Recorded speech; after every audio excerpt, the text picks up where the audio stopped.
Yield 5 minutes to the distinguished gentleman from California, Mr. Harder, and his nutria, I believe his name is Nellie. The gentleman from California is recognized for 5 minutes. Thank you, Mr. Speaker.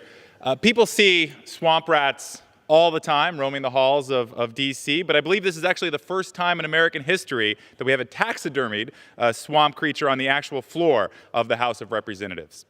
This here is my good friend Nellie the Nutria. She's got nacho cheese-colored teeth, can weigh up to 40 pounds. She can eat 25% of her body weight every single day. And she has an exponential rate of growth. She may look cute to some people, but Nellie and her friends are a real menace. And farmers across California's Central Valley and residents of the Louisiana swamp can tell you how serious of a threat these giant swamp rats pose. Nutria can destroy crops, irrigation canals, and wetlands and native species. And their exponential growth rate makes them a real problem. One female, like Nellie here, can lead to 200 offspring in a single year.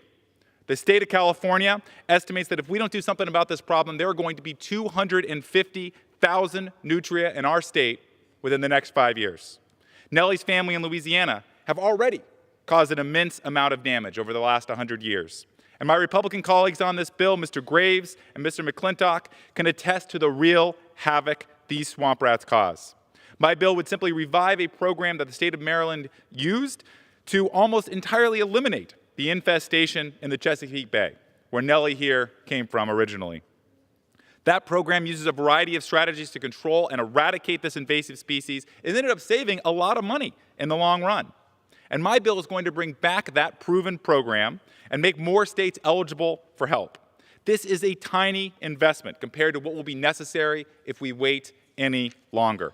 I want to thank all my colleagues on the other side of the aisle who joined me on this bill and ask for your support in stopping this invasion. There's a lot of bickering that goes on in this chamber, but I am proud that this is something Mr. Graves, Mr. McClintock, and myself could find something that unites us, which is draining the swamp, not just in Washington, but also in California and Louisiana and the rest of the country. Thank you, and I yield back the remainder of my time. Gentleman from